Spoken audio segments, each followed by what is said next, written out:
பதிலுரை மாண்புமிகு தொழில்துறை அமைச்சர் அவர்கள்.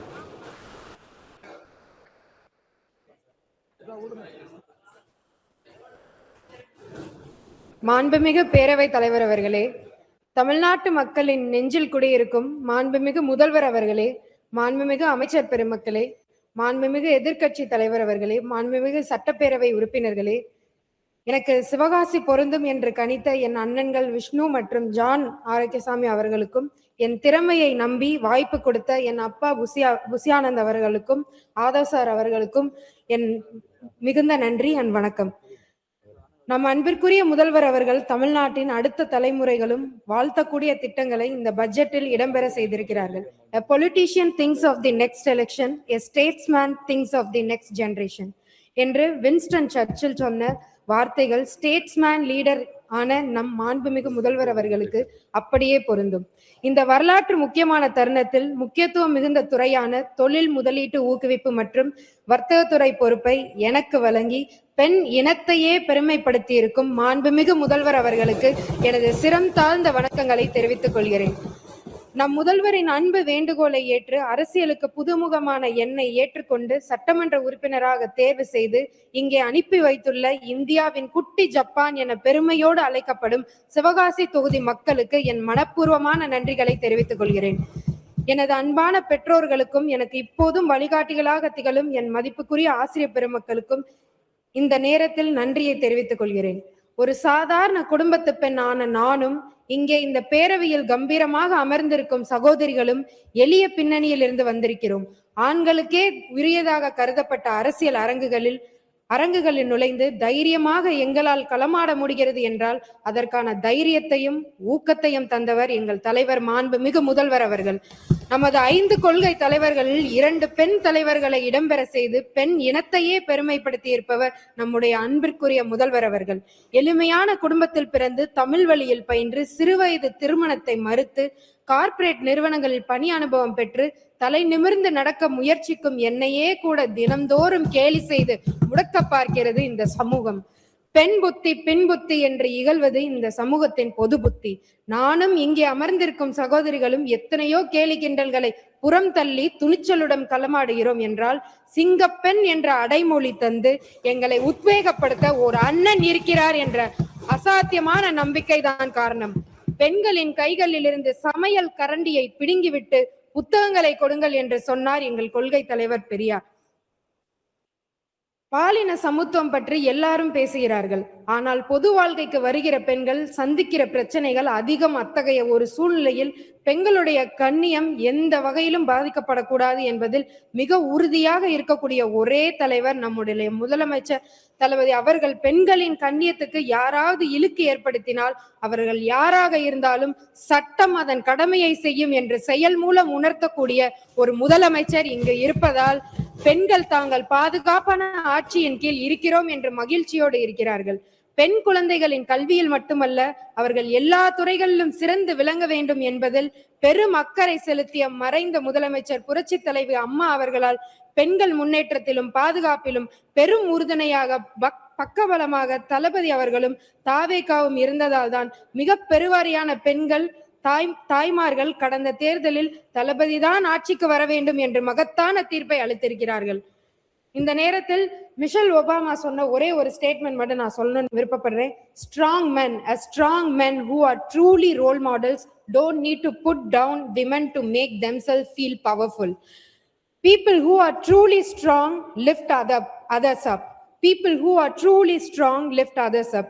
People who are truly powerful bring others together. இந்த ஸ்டேட்மெண்ட் கரெக்டா இருக்கும் நம்மளுடைய முதலமைச்சருக்கு.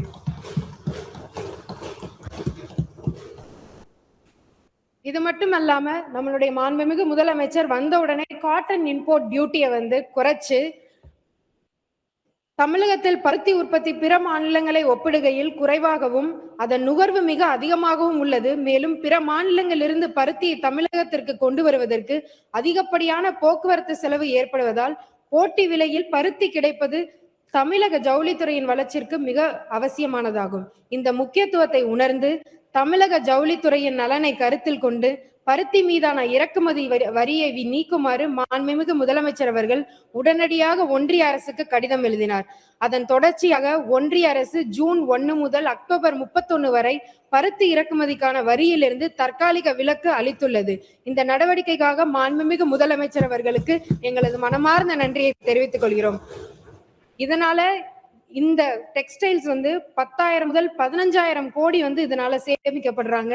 இதுல இருந்து 10 லட்சம் பேர் வேலை வாய்ப்போட இன்னைக்கு இருந்துட்டு இருக்காங்க இந்த ஒரு அறிக்கையினால. நமது மாண்புமிகு முதல்வர் அவர்கள் மே 10, 2026 அன்று முதலமைச்சராக பதவியேற்றார்கள். அன்று முதல் சுமார் 100 நாட்களில் தொழில் முதலீடு மற்றும் வேலைவாய்ப்பு ஆகியவற்றில் பல்வேறு முன்னேற்றங்கள் சாதிக்கப்பட்டுள்ளன. இந்த சாதனைகளுக்கெல்லாம் ஒரு மணிமகுடமாக ஆகஸ்ட் 13, 2026 சென்னையில் நடைபெற்ற வெற்றி தமிழ்நாடு முதலீட்டாளர்கள் மாநாடு அமைந்தது. நமது முதல்வர் அவர்கள் பொறுப்பேற்றதிலிருந்து இதுவரை 104 நிறுவனங்களுடன் புரிந்துணர்வு ஒப்பந்தங்கள் கையெழுத்தாகி இருக்கின்றன. வெற்றி தமிழ்நாடு கான்க்ளேவ் எல்லாரும் ஒரு சின்ன அறையில நடத்தப்பட்டது அப்படின்லாம் சொன்னாங்க. ஆனா நான் ஒண்ணு சொல்லிக்கிறேன், 104 MOU நம்ம பண்ணியிருக்கோம். 1,02,514 கோடிக்கு பண்ணியிருக்கோம். 1,21,788 ஜாப் இன்னைக்கு கிடைச்சிருக்கு. வந்த 2 மாதத்துல 7 MOU பண்ணியிருக்கோம். 35,000 கோடி இன்வெஸ்ட் பண்ணியிருக்காங்க. 14,790 ஜாப் கிடைச்சிருக்கு. இதன் மூலமா நான் என்ன சொல்ல விரும்புகிறேன்னா, நிறைய பேர் இங்க கேட்டாங்க, என்ன நீங்க எதையுமே ரிலீஸ் பண்ணல அப்படின்னு சொல்லி. ஆனா கைடன்ஸ் தமிழ்நாடுல இருந்து நம்ம பப்ளிக்கா லைவ்ல இது போய்கிட்டு தான் இருந்தது. எல்லா கம்பெனியும் என்ன ஏதுன்னு வெளியிட்டதான் செஞ்சோம். அதையே நம்ம சட்டமன்ற உறுப்பினருக்கு தெரியல அப்படின்றது எனக்கு தெரியல. அதே மாதிரி வெற்றி மாநாட்டுல 97 MOUs சைன் பண்ணோம். கிரீன்ஃபீல்ட் பிரவுன்ஃபீல்ட் அப்படின்னு 2 இருக்கு. கிரீன்ஃபீல்ட 55 பண்ணோம். 50 விரிவாக்க திட்டம், இதுல 8 திட்டங்கள் இது 2மே சேர்ந்து இருக்கு. அதே மாதிரி 25 புதிய நிறுவனங்கள் முதல் முறையா தமிழ்நாட்டுக்கும் வந்திருக்கு. அதுல அல்ட்ரா வயலட் கிருஷ்ணகிரியில அமைக்கிறாங்க. ஃபார்ச்சூன் 500 அப்படின்னு சொல்ற தரவரிசையில 292வது ரேங்க்ல இருக்கிற சூப்பர் மைக்ரோ அப்படின்ற 2 கம்பெனி, புது கம்பெனி இங்க வந்திருக்கு.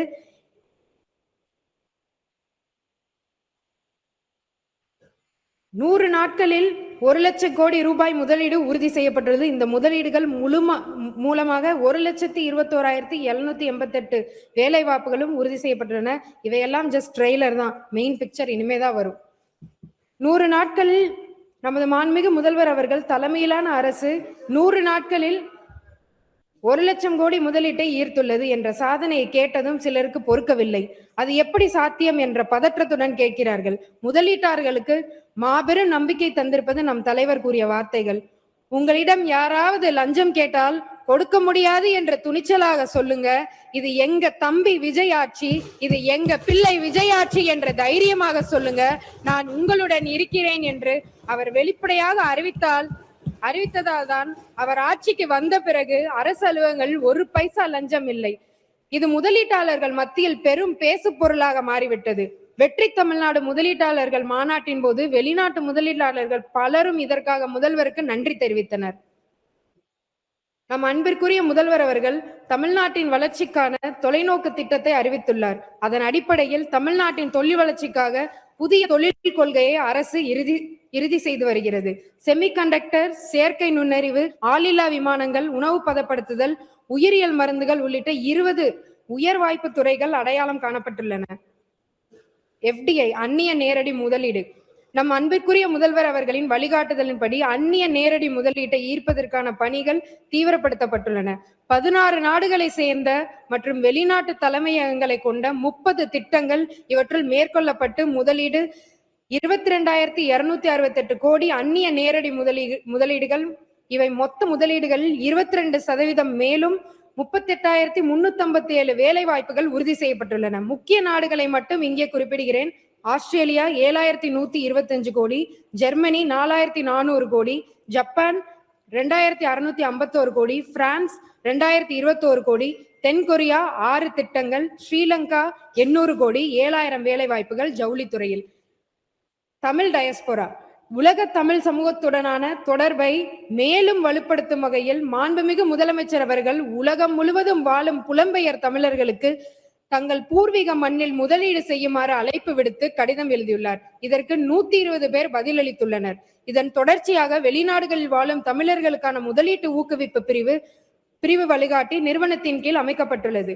வெளிநாட்டில் வாழும் தமிழர்கள் தமிழ்நாட்டில் முதலீடு செய்ய விரும்பும் போது ஒரே இடத்தில் சிங்கிள் பாயிண்ட் ஆஃப் கான்டாக்ட் உதவி உறுதி செய்யப்பட்டுள்ளது. இதுக்கு எக்ஸாம்பிள் தான் எம்பல் டெக்ஸ்டைல் பார்க் அப்படின்னு சொல்லி நம்ம அனௌன்ஸ் பண்ணோம். நம்ம ரீசன்ட் கான்க்ளேவ்ல 17 மேல இருந்து அவரை என் கூட கோஆர்டினேட் பண்ணி இன்னைக்கு அவங்களுக்கு லேண்டும் அலோகேட் பண்ணி எல்லா கன்வர்ஷன் ரேட்டும் இப்போ நம்ம இந்த 1 லட்சம் கோடியில எல்லாரும் கேட்டீங்க இதை நீங்க எவ்வளவு தூரம் கிரவுண்ட் பண்ணுவீங்கன்னு சொல்லி. இன்னைக்கு வர கன்வர்ஷன் ரேட் 45%. நாங்க வந்த 100 நாட்கள்ல 45% கன்வர்ஷன் ரேட் காமிச்சிருக்கோம்.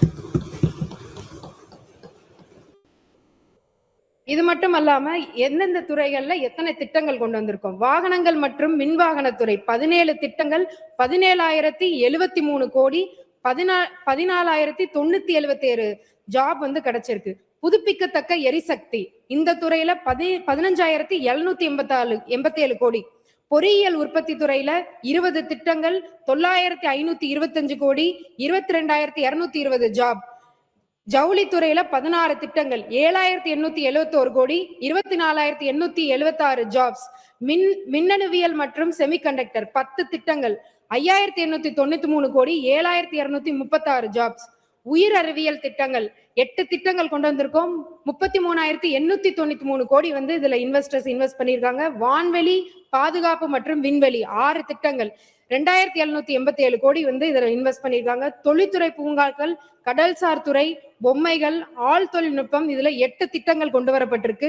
பல்கலைக்கழகங்கள், R&D, GCC உள்ளிட்ட துறைகளிலும் முதலீடு 1000 5,000 ஜாப் கொடுக்குது. மேம்பட்ட தொழில்நுட்ப முன்னுரிமை துறைகள் 40 திட்டங்கள், 54,787 கோடி, 30,157 ஜாப் கொண்டு வந்திருக்கோம். தரவு மையங்கள் 3 திட்டங்கள், 26,417 கோடிக்கு இத்தனை துறைகளிலும் நம்ம முதலீடு கொண்டு வந்திருக்கோம். இத்தனை துறைகளிலும் ஜாப் நம்ம இன்னைக்கு கொண்டு வந்திருக்கோம்.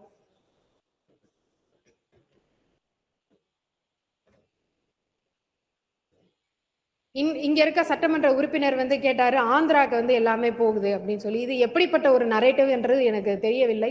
ஏன்னா முதலீடு எப்படி நடந்ததுன்னு தெரிஞ்சதுன்னா இந்த மாதிரி ஒரு கேள்வியே வராது. ஒரு பட்டனை தட்டின உடனே இன்னொரு ஸ்டேட்டுக்கு ஒன்றும் போகாது. MOU சைன் பண்றதுக்கு முன்னாடி ஃபார் எக்ஸாம்பிள் நீங்களே ஒரு ரியல் எஸ்டேட் வாங்குறீங்கன்னா அந்த ரியல் எஸ்டேட் இடத்துக்கு பக்கத்துல தண்ணி இருக்கா, இல்ல காலேஜ் இருக்கா, ஸ்கூல் இருக்கா, எல்லாத்தையும் செக் பண்ணி தான் வாங்குவீங்க. அதுக்கப்புறம் தான் எல்லாமே நடக்கும். அதே மாதிரி ஒரு MOU சைன் பண்ணா ஒரு இன்வெஸ்டர் அங்க வாட்டர் இது இருக்கா, எலக்ட்ரிசிட்டி இருக்கா, இன்சென்டிவ் பேசணும், இதெல்லாம் பேசினக்கு அப்புறம் தான் அவங்க வேற இடத்துக்கு போறதா இங்க இருக்கிறதான்னு முடிவு பண்ணுவாங்க. அது எப்படி 5 நாள்ல ஆந்திராக்கு போக முடியும்?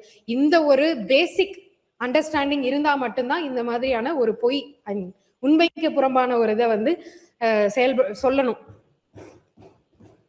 கடந்த ஓரிரு மாதங்களாக இங்குள்ள முதலீட்டாளர்கள் வேறு மாநிலங்களுக்கு வெளியேறி செல்வதாக ஒரு வதந்தி திட்டமிட்டு பரப்பப்படுகிறது.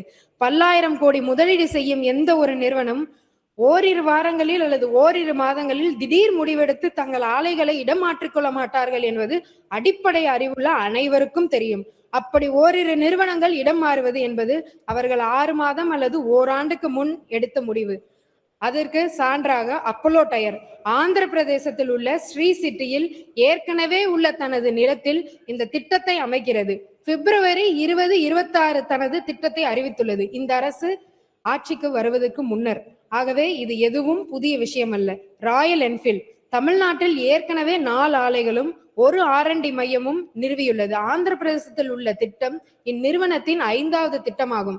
அக்டோபர் 2025 ஆண்டே இது தங்களின் முடிவாகும் என்று இந்நிறுவனம் தெரிவித்துள்ளது. இதற்கு பின்னர் செய்யாறு பகுதியில் தனது 4வது ஆலையை இந்நிறுவனம் தொடங்கியுள்ளது. இது நம் மீது அந்த நிறுவனம் கொண்டுள்ள நம்பிக்கையின் வெளிப்பாடாகும். அதானி கிரீன் நிறுவனத்தின் 24,500 கோடி 4,000 வேலை வாய்ப்புகள் கொண்ட பம்ப்டு ஹைட்ரோ திட்டம் தமிழ்நாட்டிலேயே தொடர்கிறது. இதனை நிறுவுவதற்கான பணிகள் தொடர்ந்து மேற்கொள்ளப்பட்டு வருகிறது. வேலூர் மாவட்டம் அல்லேரி பகுதியில் டான்ஜெட்கோ முதற்கட்ட EOA வெளியிட்டுள்ளது. இதன் சாத்தியக்கூறு ஆய்வுகள் மற்றும் பொறியியல் பணிகள் மேற்கொள்ளப்பட்டு வருகின்றன. இந்நிறுவனத்தின் 2ஆம் கட்டம் திருநெல்வேலியில் திட்டமிடப்பட்டுள்ளது. ரிலையன்ஸ் சோலார் அண்ட் பேட்டரி திட்டம் இதுவரையில் எந்த மாநிலத்துடனும் புரிந்துணர்வு ஒப்பந்தம் மேற்கொள்ளப்படவில்லை.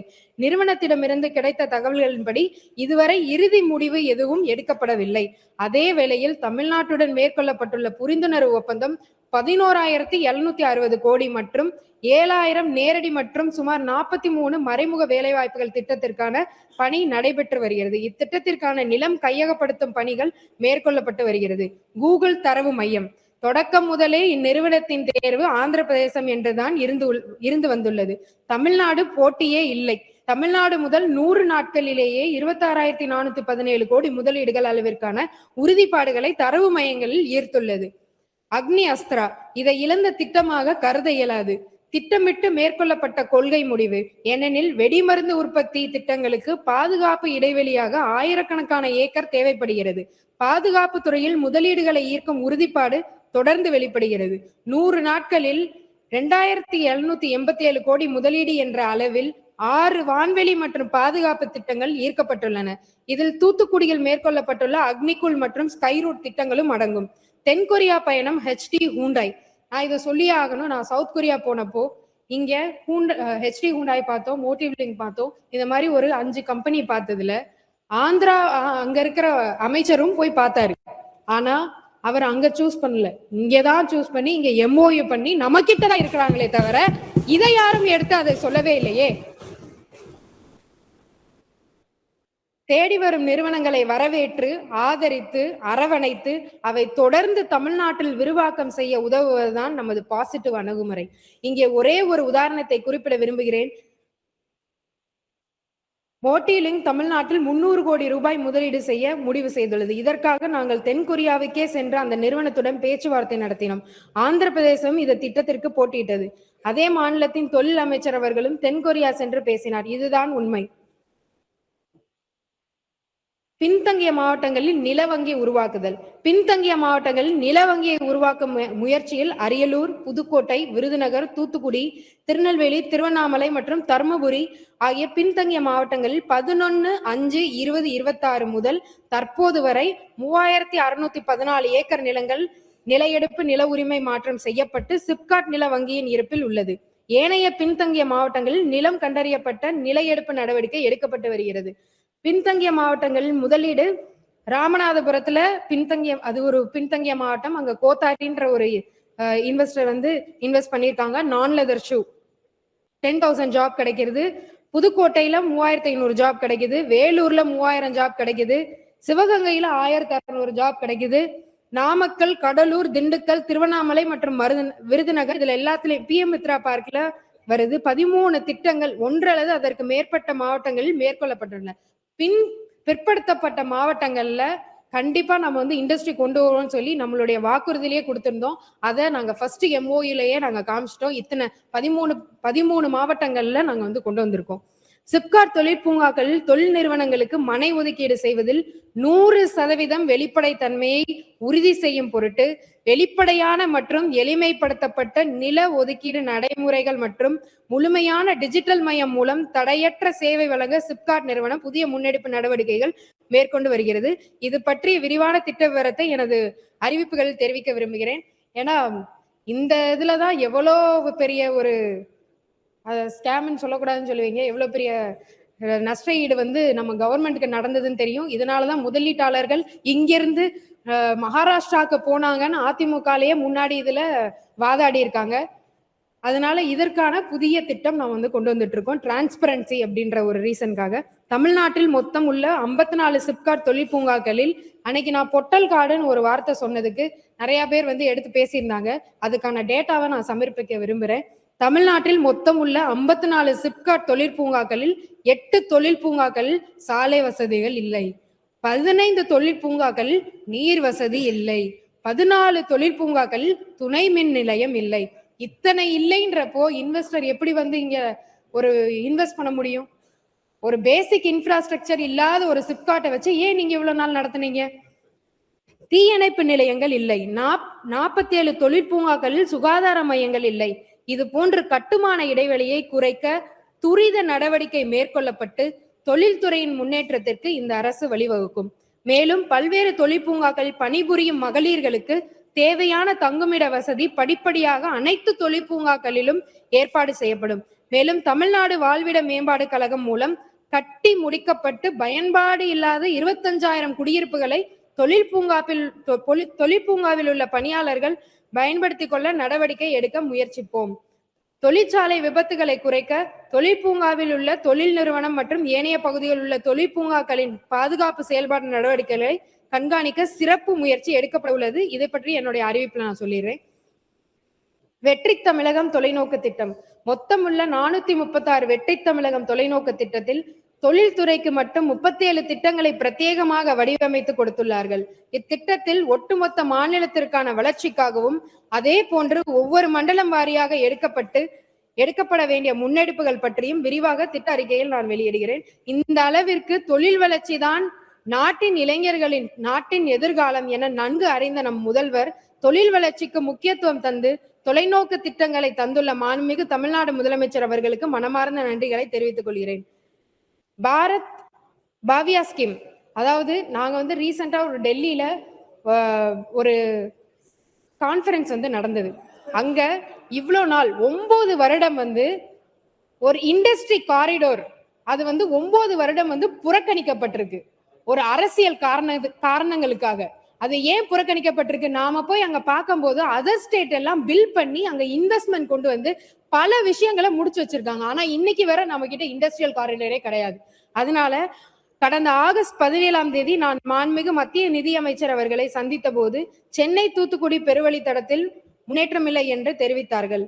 இது குறித்து மாண்புமிகு தமிழ்நாடு முதலமைச்சர் அவர்களின் கவனத்திற்கு கொண்டு சென்று உரிய நடவடிக்கை எடுக்கப்படும் என்று நான் தெரிவித்திருந்தேன். மேலும் சென்னை திருவனந்தபுரம் பெருவழி தொழில்தடம் அமைப்பதற்கு தேவையான உதவிகளை கோரியுள்ளேன். மேலும் மாண்புமிகு மத்திய வணிகம் மற்றும் தொழில்துறை அமைச்சர் அவர்களை சந்தித்து பாவியா திட்டத்தில் உரிய பங்கினை வழங்க கோரிக்கை வைத்துள்ளேன். நாட்டில் உள்ள தொழிற்பூங்காக்களை ஊக்குவிக்கும் திட்டமான மத்திய அரசின் பாவியா என்னும் தொழிற்பூங்கா மேம்பாடு திட்டத்தின் கீழ் உடனடியாக தொழிற்பூங்கா அமைப்பதற்கு 7 இடங்களை தேர்வு செய்து அதற்கான முன்மொழிவுகளை சமர்ப்பித்து நாட்டிலேயே 3வது இடத்தை பிடித்துள்ளோம்.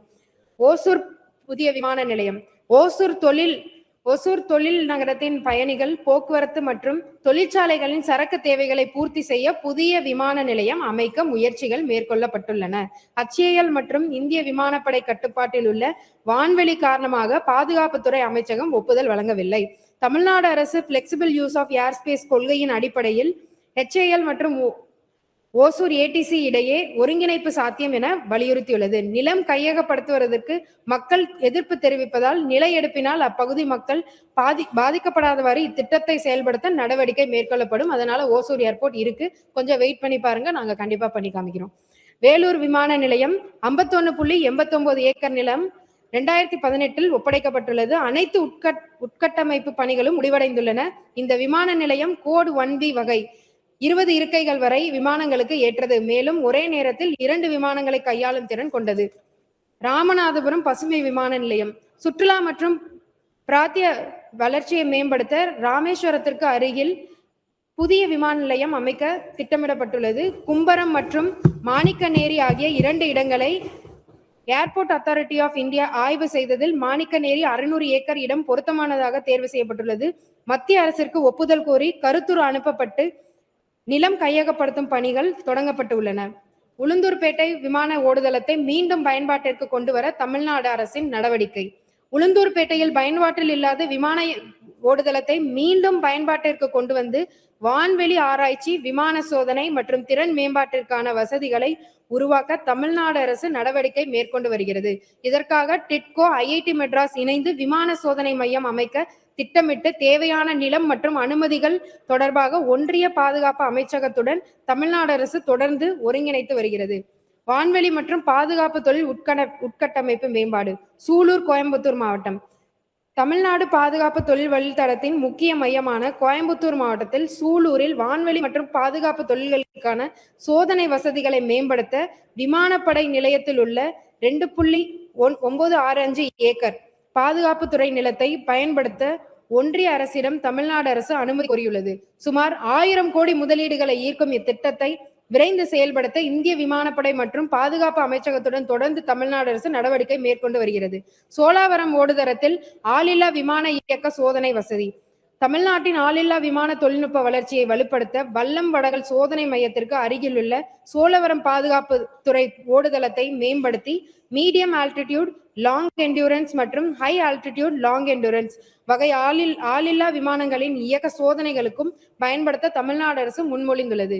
இந்திய விமானப்படையின் தேவைகளுக்கும் பயன்படும் வகையில் இதனை பகிரப்பட்ட தேசிய கட்டமைப்பாக பயன்படுத்த ஒன்றிய பாதுகாப்பு அமைச்சகத்துடன் தொடர்ந்து நடவடிக்கை மேற்கொள்ளப்பட்டு வருகிறது. Micro tech park. டிட்கோ நிறுவனம் இளைஞர்களுக்கு ஒர்க் ஃப்ரம் ஹோம் டவுன் அனுபவத்தை வழங்கி அவர்கள் சொந்த ஊரிலேயே வேலைவாய்ப்பை பெறுவதற்கு வழிவகை செய்யும் விதமாக மாநிலத்தில் தேவையான இடங்களில் மைக்ரோ டெக் பார்க் நிறுவனம் அமைக்க நடவடிக்கை மேற்கொண்டு வருகிறது. இது நம்மளுடைய வெற்றி தமிழகம் விஷன் டாக்குமெண்ட்ல 25 மைக்ரோ டெக் பார்க் கொண்டு வருவோம் அப்படின்னு சொல்லி நம்ம அனௌன்ஸ் பண்ணியிருந்தோம். பட்டாபிராமில் காலையில கேட்டிருந்தாரு மாண்புமிகு சட்டமன்ற உறுப்பினர், டைடல் பார்க் ஆரம்பிச்சுட்டு கிடப்பிலேயே போட்டுட்டாங்க அப்படின்னு சொல்லி, அதுல இருக்க ஆக்குபென்சியும் கம்மியா இருக்கு அப்படின்னு சொல்லி கேட்டிருந்தாங்க. பட்டாபிராம் அங்க பாத்தீங்கன்னா 2024 தான் சொல்லியிருக்காங்க. இன்னைக்கு வேற 30% ஆக்குபென்சி தான் இருக்கு. அதே மாதிரி விழுப்புரத்துலயும் பாத்தீங்கன்னா 56% ஆக்குபென்சி தான் இருக்கு. இதை விட இன்னும் ஒரு கேலி இதுக்கு என்னன்னா, விருதுநகர், திருநெல்வேலி, கன்னியாகுமரி, நாகப்பட்டினம், ஈரோடு, புதுக்கோட்டை, கரூர் இந்த எல்லா இடத்துலயும் நியோ டைடல் பார்க்குன்னு சொல்லிட்டு ஃபண்டே இல்லாத இடத்துல அங்க போய் ஃபவுண்டேஷன் ஸ்டோனை மட்டும் லேட் பண்ணி வச்சுட்டு வந்துட்டாங்க. டைடல் நியோ பார்க் ஆனது விழுப்புரத்தில் திருச்சிற்றம்பலம் என்னும் இடத்தில் கட்டப்பட்டுள்ளது. இது மிக உள்ளே உள்ள ரிமோட் ஏரியா ஆகும். மேலும் இதில் 56% மட்டுமே பயன்பாட்டு நிலையில் உள்ளது. மேலும் விருதுநகர், திருநெல்வேலி, கன்னியாகுமரி, நாகப்பட்டினம், ஈரோடு, புதுக்கோட்டை மற்றும் கரூர் ஆகிய மாவட்டங்களில் டெண்டர் விடப்பட்டது, கான்ட்ராக்டர் ஒதுக்கப்பட்டது, அடிக்கல்லும் நாட்டப்பட்டது. ஆனால் நிதி ஒதுக்கீடு செய்யப்படவில்லை. ஏன்னா அப்ப நிதியே இல்லை. ஆனா அடிக்கல் மட்டும் நாட்டிட்டாங்க, கான்ட்ராக்டருக்கும் கொடுத்துட்டாங்க. தமிழ்நாடு தொழில்துறையில் நாட்டின் முதன்மை மாநிலமாக உள்ளது. உயர்கல்வித்துறையிலும் இது முக்கியமானது, எல்லாருக்குமே இது ரொம்ப முக்கியமானது. தமிழ்நாடு தொழில்துறையில் நாட்டின் முதன்மை மாநிலமாக உள்ளது. உயர்கல்வித்துறையிலும் நாட்டிலே முதன்மை மாநிலமாக உள்ளது. அதாவது 50% கிராஸ் என்ரோல்மெண்ட் ரேஷியோ. இருப்பினும் இவ்விரண்டையும் இன்னைக்கும் இண்டஸ்ட்ரி அகாடமியா இன்டர்ஃபேஸ் முயற்சி இதுவரை முனைப்பாக எடுக்கப்படவில்லை. நமது அரசு இதில் சிறப்பு கவனம் செலுத்தி இவ்விரு துறைகளையும் ஒருங்கிணைத்து சிறப்பாக செயல்படுத்திட வழிவகை செய்யப்படும். அதே போன்று ஒவ்வொரு மாவட்டத்திற்கும் என பிரத்யேக மாவட்ட வளர்ச்சி திட்டம் தயாரித்து இளைஞர்களுக்கு அதிகமான வேலை வாய்ப்பை ஏற்படுத்தி தரப்படும். இந்த விண்வெளி பூங்காவில் அக்னிகுல் காஸ்மோஸ், கைரூட் ஏரோஸ்பேஸ் உள்ளிட்ட முன்னணி தனியார் விண்வெளி நிறுவனங்கள் முதலீடு செய்ய தமிழ்நாடு அரசுடன் புரிந்துணர்வு ஒப்பந்தங்களை மேற்கொண்டுள்ளன. மேலும் இந்திய விண்வெளித்துறையின் எதிர்கால வளர்ச்சி வாய்ப்புகளை கருத்தில் கொண்டு அக்னிகுல் காஸ்மோஸ் நிறுவனத்தில் 25 கோடி பங்கு முதலீடு செய்ய டிட்கோ முன்மொழிந்துள்ளது. இந்த முதலீடுகள் மற்றும் தொழில்துறை உட்கட்டமைப்புகள் மூலம் தமிழ்நாடு விண்வெளி உற்பத்தி ஏவுதல் மற்றும் விண்வெளி தொழில்நுட்பங்களின் முன்னணி மையமாக உருவாகும் வாய்ப்பு அதிகரித்துள்ளது. தமிழ்நாடு தொழில் முதலீட்டு நிறுவனத்தை பொறுத்தவரை பெருகி வரும் பெருந்தொழில் நிறுவனங்களில் தொழில் முதலீடுகள் செய்யும் தொழில் நிறுவனங்களுக்கு தேவையான ஆன்சிலரி சப்போர்ட், MSME நிறுவனங்களை ஊக்குவிக்க தேவையான நிதி உதவிகள் டிக் நிறுவனம் மூலம் வழங்க புதிய வழிவகை செய்யப்பட்டுள்ளது. இது பற்றிய விரிவான அறிவிப்பை நான் என்னோட இதுல சொல்லிடுறேன். இதுக்கு ஒரு உதாரணமா நான் என்ன சொல்ல விரும்புகிறேன்னா, டிக் ஒரு காலகட்டத்துல ஒரு லோன் கொடுக்குற ஒரு இதாதான் இருந்திருக்கு. இன்னைக்கு நம்ம என்ன பண்ண போறோம் அப்படின்னா, SHG குரூப் அவங்களையும் இம்ப்ரூவ் பண்றதுக்கு ஒரு புதிய, ஏன்னா இது முன்னாடியே பண்ணியிருக்காங்க. சின்ன பிள்ளைன்ற மதுரை மாவட்டத்துல ஒருத்தவங்க இருந்தாங்க. அவங்க ஓரிங் ஹைட்ரோக்ளாலிக் சிஸ்டத்தை ஆயில் லீக்காம இருக்கிறதுக்கு அந்த ஒரு இதை MSMEல இருக்கிற ஒரு SHG மதுரையில இருக்கிற ஒரு பெண்மணி அதை பண்ணிட்டு இருந்தாங்க. அப்போவே வாஜ்பாய் அவர்கள் அவங்க வீட்டுல போய் அவங்களுடைய காலில் கும்பிட்டு இருந்தாங்க. ஸோ அந்த மாதிரியான ஒரு திட்டத்தை நமது மாண்புமிகு முதல்வர் அவர்கள் இண்டஸ்ட்ரியும் MSMEயும் இணைத்து அங்க இருக்க SHG குரூப் பெண்களும் வளர வேண்டும் அப்படின்றத இன்னைக்கு வலியுறுத்தியிருக்காங்க. தமிழ்நாடு சிமெண்ட் நிறுவனத்தின் அரியலூர் ஆலையில் தற்போது கிளிங்கர் உற்பத்தி செய்வதற்கு நிலக்கரி எரிபொருளாக பயன்படுத்தப்படுகிறது. எனவே டான்சம் நிறுவனம் முதற்கட்டமாக குறைந்தபட்சம் 15% மாற்று எரிபொருள் பயன்பாட்டிற்காக பல முயற்சிகளை எடுத்து வருகிறது. அதன்படி நாளொன்றிற்கு குறைந்தபட்சம் 75 மெட்ரிக் டன் மாற்று எரிபொருள் தேவைப்படுகிறது. இதற்கிடையே தமிழ்நாடு நீர்வளத்துறை தமிழ்நாட்டில் உள்ள அனைத்து ஆறுகளை சுத்தப்படுத்தும் நோக்கில் ஆறுகளின் கரைகளில் உள்ள கருவேல மரங்களை அகற்றுவதற்கான முயற்சிகளை எடுத்து வருகிறார்கள்.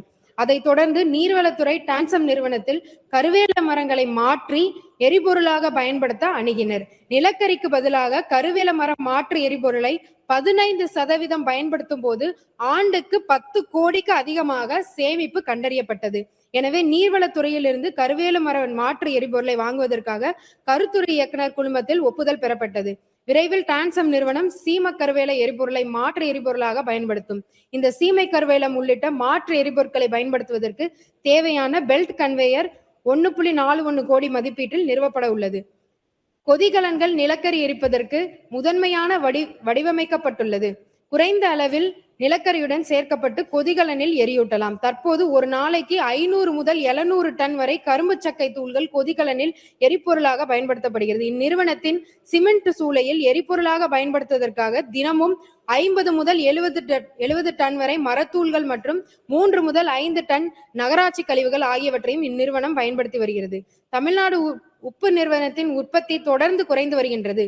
இதில் உப்பள தொழிலாளர்களின் தொழில்களுக்கு பாதிப்பு ஏற்படாத வகையில் உப்பு நிறுவனத்தின் உற்பத்தி அதிகரிக்கும். இது தொடர்பாக அரசு எடுக்கப்பட்டுள்ள நடவடிக்கைகளை எனது புதிய அறிவிப்பில் தெரிவிக்கிறேன். நன்றி. ரொம்ப அறிவிப்புகளை அறிந்து கொள்ள ரொம்ப ஆர்வமா இருக்கும். தொழில்துறை அமைச்சர் என்ற பொறுப்பினை வழங்கியதற்கும் இத்துறையின் முக்கியத்துவத்தை நன்கு உணர்ந்து தமிழ்நாட்டின் வரலாற்றிலேயே மிக அதிகபட்ச நிதியான 4414 கோடி ரூபாய் இந்த துறைக்கு ஒதுக்கிய நமது மாண்புமிகு முதலமைச்சர் அவர்களுக்கு எனது நெஞ்சார்ந்த நன்றியை உரிதாக்குகிறேன்.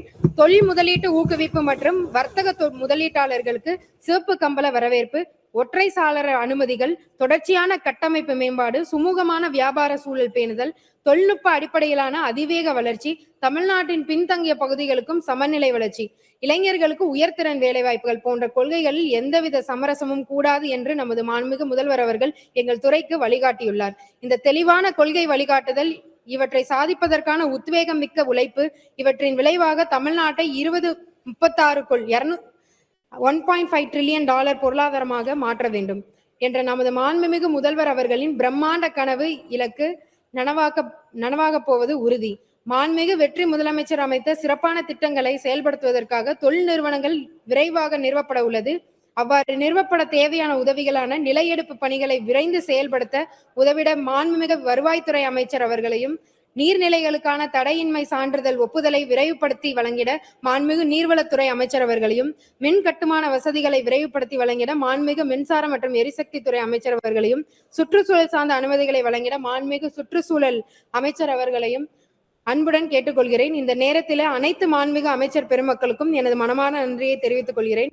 2026-2027 நிதி வரவு செலவு அறிக்கை மீதான மானிய கோரிக்கைகளும் இந்த துறையின் வளர்ச்சிக்காகவும் உதவிய தலைமை செயலாளர் திரு எம் சாய்குமார் அவர்கள், கூடுதல் தலைமை செயலாளர் திரு சித்திக் அவர்கள், தொழில் முதலீட்டு ஊக்குவிப்பு மற்றும் வர்த்தகத்துறையின் அரசு கூடுதல் தலைமை செயலாளர் எஸ் விஜயகுமார் அவர்களும், டிஎன்பிஎல்லின் தலைவர் மற்றும் மேலாண்மை இயக்குனர் திரு குமார் ஜெயந்த், டிக்கின் தலைவர் மேலாண்மை இயக்குனர் டி உதயச்சந்திரன் அவர்களும், டிஎன் சால்ட் தலைவர் மற்றும் மேலாண்மை இயக்குனர் திரு தேவ் ராஜ்தேவ் அவர்களும், டிட்கோ தலைவர் மற்றும் மேலாண்மை இயக்குனர் டி கார்த்திகேயன் அவர்களுக்கும், தொழில் முதலீட்டு ஊக்குவிப்பு மற்றும் வர்த்தகத்துறையின் அரசு சிறப்பு செயலாளர் கே விவேகானந்தன் அவர்களுக்கும், டான்சம் தலைவர் மற்றும் மேலாண்மை இயக்குனர் சந்திரகலா அவர்களுக்கும், சிப்காட் தலைவர் மற்றும் மேலாண்மை இயக்குனர் எஸ் ஏ ராமன் அவர்களுக்கும், கைடன்ஸ் தலைவர் மற்றும் மேலாண்மை இயக்குனர் தீபக் ஜேக்கப் அவர்களுக்கும், கைடன்ஸின் செயல் இயக்குனர் செல்வி பல்லவி அவர்களுக்கும், சிப்காட்டின் செயல் இயக்குனர் திருமதி கேத்ரின் அவர்களுக்கும், டிட்கோ செயல் இயக்குனர் வாகே சாகேத் பால்வத் ஆகியோருக்கும் மற்றும் அனைத்து அலுவலர்கள், பணியாளர்கள் அனைவருக்கும் இந்த நேரத்தில் இந்த அவையின் வாயிலாக எனது நன்றியை தெரிவித்துக் கொள்கிறேன். நன்றி, வணக்கம்.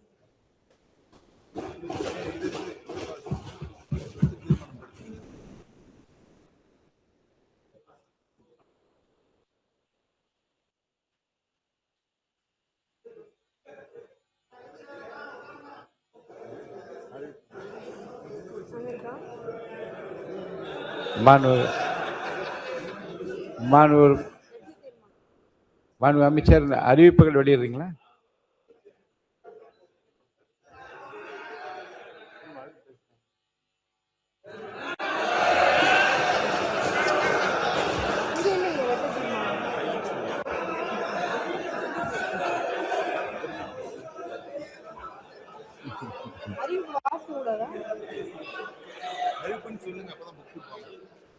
ஓகே. அறிவிப்பு அறிவிப்பு சொல்லுங்க. மாண்புமிகு தொழில்துறை அமைச்சர், நீங்க அறிவிப்புகளை வெளியிடலாம். அறிவிப்புகள். சிப்காட் தொழில் பூங்காக்களில் இயங்கும் தொழில் நிறுவனங்களில் பணிபுரியும் தொழிலாளர்களின் பாதுகாப்பான தங்குமிட வசதி தேவையினை பூர்த்தி செய்யும் வகையில் கங்கை கொண்டான் சிப்காட் தொழில் பூங்காவில் 2ஆம் கட்டமாக 2500க்கும் மேற்பட்ட தொழிலாளர்களுக்கான தங்குமிட வசதி மற்றும் கட்டிடம் 130 கோடி திட்ட மதிப்பீட்டில் பொது மற்றும் தனியார் பங்களிப்புடன் கட்டப்படும். சிப்காட் தொழில் பூங்காக்களின் சுற்றுச்சூழல் பாதுகாப்பு மற்றும் சமூக பொறுப்பு சார்ந்த முன்னெடுப்பு நடவடிக்கைகளின் ஒரு பகுதியாக தற்போதுள்ள சிப்காட் தொழில் பூங்காக்கள் சுமார் 100 கோடி மதிப்பீட்டில் சுற்றுச்சூழலுக்கு உகந்த தொழில் பூங்காக்களாக மேம்படுத்தப்படும். மேலும் பணியாளர்களின் பாதுகாப்பினை உறுதி செய்யும் பொருட்டு குழந்தைகள் பராமரிப்பு மையங்கள், தீயணைப்பு நிலையங்கள் மற்றும் சுகாதார மையங்கள் அமைக்கப்படும். உலகளாவிய போட்டி சூழலை எதிர்கொள்ள தொழில் நிறுவனங்களுக்கு உதவிடும் வகையில் உடனடியாக தங்களது தொழில் நிறுவன செயல்பாட்டினை துவக்கிட ஏதுவாக கங்கை கொண்டான் மற்றும் தூத்துக்குடி சிப்காட் தொழில் பூங்காக்களில் 224 கோடி திட்ட மதிப்பீட்டில் பொது மற்றும் அமைச்சர், முக்கிய அறிவிப்புகளாக நீங்கள் கருதுகின்ற ஒரு 5-6 அறிவிப்புகளை மட்டும் நீங்க வெளியிடலாம். புதிய அறிவிப்புகளாக இருந்தால் ரொம்ப மகிழ்ச்சியாக இருக்கும். சிப்காட் தொழில் பூங்காக்களில் தொழில் நிறுவனங்களுக்கு மனை ஒதுக்கீடு செய்வதில் 100% வெளிப்படைத்தன்மையை உறுதி செய்யும் பொருட்டு ஏற்கனவே ஒதுக்கீடு செய்யப்பட்ட மனைகள் விவரம் மற்றும் ஒதுக்கீட்டிற்கு தயாராக உள்ள காலி மனை விவரம், அதே போன்று புதியதாக உருவாகி வரும் தொழில் பூங்காக்களின் ஒதுக்கீட்டிற்கான காலி மனை விவரம் ஆகிய அனைத்தும் டிஜிட்டல் முறையில் கொண்டு வரப்பட்டு வெளிப்படைத்தன்மையுடன் தொழில் நிறுவனங்களுக்கு ஒதுக்கீடு செய்ய வழிவகை செய்யும் வகையிலும் தொழில் மனைகளை எளிதாக அடையாளம் கண்டறிந்து பூங்காவின் அமைப்பு, உட்கட்டமைப்பு மற்றும் தெளிவான புரிதலை முதலீட்டாளர்களுக்கு வழங்க ஒரு முப்பரிமாண காட்சிப்படுத்தலை உருவாக்கும் வகையிலும் ஒரு விரிவான டிஜிட்டல் தளமாக மேம்படுத்தப்படும்.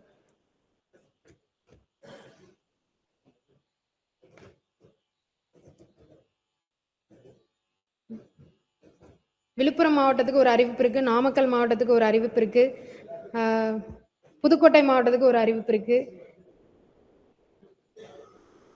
அதே மாதிரி தொடர்ந்து நடைபெற்று இருக்க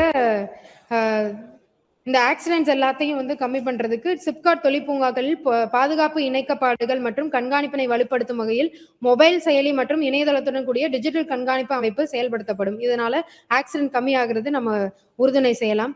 சிவகாசி இந்தியாவின் முன்னணி பட்டாசு உற்பத்தி மையமாக திகழ்வதுடன் 1000க்கும் மேற்பட்ட உரிமம் பெற்ற உற்பத்தி அலகுகளை கொண்டு ஆண்டுக்கு சுமார் 7000 கோடி வருமானம் ஈட்டி ஏறத்தாழ 5 லட்சம் குடும்பங்களின் வாழ்வாதாரத்திற்கு ஆதரவளித்து வருகிறது. பாதுகாப்பு, நிலைத்தன்மை, தொழில்நுட்ப பயன்பாடு மற்றும் திறன் மேம்பாட்டை வெளிப்படுத்தும் வகையில் சிவகாசி பைரோடெக்னிக் காமன் ஃபெசிலிட்டி சென்டர் அமைக்க தமிழ்நாடு தொழில் வளர்ச்சி நிறுவனம் ஒரு விரிவான திட்ட அறிக்கை 2 கோடி மதிப்பீட்டில் தயாரிக்கப்படும்.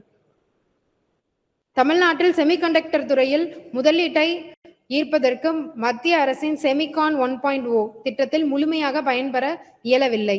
தற்போது செமிகான் 2.0 திட்டம் அறிவிக்கப்பட்டுள்ளது. எனவே நமது மாநிலத்தில் அமையுள்ள செமிகண்டக்டர் நிறுவனங்களின் தேவைக்கேற்ப பிரத்யேக ஊக்கத்தொகை திட்டம் அறிமுகப்படுத்தி செயல்படுத்தப்படும். ஏன் இது இம்பார்ட்டன்ட்னா, செமிகண்டக்டர் போன ஆட்சியில் அவங்க கலந்துக்கவே இல்லை. இன்னைக்கு நம்ம கலந்துட்டு அது கண்டிப்பா, ஏன்னா அது வளர்ந்து வரும் ஒரு தொழில். ஜிசிசி இளைஞர்களுக்கு ஒரு முக்கியமான ஒரு அறிவிப்பு. ஏன்னா அதுலதான் ஹை அண்ட் ஜாப் கிடைக்கும். அதனால அதுவும் ஒரு முக்கியமான அறிவிப்பு இருக்கு. அனைத்து மாவட்டங்களிலும் மாவட்ட வாரியான தொழில் வளர்ச்சி திட்டங்களை செயல்படுத்த மாநில அளவிலான கண்காணிப்பு அமைப்பு ஒன்று ஏற்படுத்துறோம். தமிழ்நாட்டில் மகளிர் தொழில் முனைவோர்களை ஊக்குவிக்கும் விதமாக வெற்றி மகளிர் தொழில் முனைவோர் மேம்பாட்டு திட்டம் என்ற புதிய திட்டத்தின் மூலம் தொழில் முனைவோர்களுக்கு தொழில் முனைவோர் மேம்பாட்டு பயிற்சி வழங்கி குறைந்த வட்டி விகிதத்தில் கடன் உதவி, கடன் பங்களிப்பு தொகையில் சலுகை மற்றும் பிணைய சொத்து வழங்குதலில் சலுகை ஆகிய உதவிகளுடன் மகளிர் தொழில் முனைவோர்கள் எளிதாக தொழில் கடன் உதவி பெற வழிவகை செய்யப்படும். தமிழ்நாடு தொழில் முதலீட்டு கழகம் மூலம் இத்திட்டத்தின் கீழ் 500 கோடி கடனுதவி வழங்கப்படும். 500க்கும் மேற்பட்ட மகளிர் தொழில் முனைவோர்கள் பயன்பெறுவர்.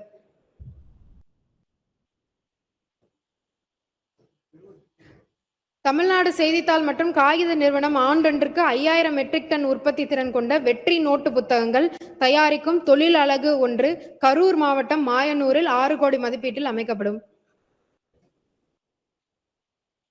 உப்பள தொழிலாளர்களின் குடும்பத்திற்கு ஆண்டொன்றுக்கு தற்போது வழங்கப்பட்டு வரும் மழைக்கால நிவாரணத் தொகை 5000 7,000 உயர்த்தி வழங்கப்படும். தமிழ்நாடு உப்பு நிறுவனம் தயாரிக்கப்பட்டு வரும் இருவித செறிவூட்டப்பட்ட உப்பு டபுள் ஃபார்ட்டிஃபைட் சால்ட் வெற்றி இருவித செறிவூட்ட உப்பு என்ற வணிக பெயரில் நியாய விலை கடைகளிலும் மற்றும் வெளிச்சந்தைகளிலும் விற்பனை செய்யப்படும். அது வெட்டு தீர்மானம்.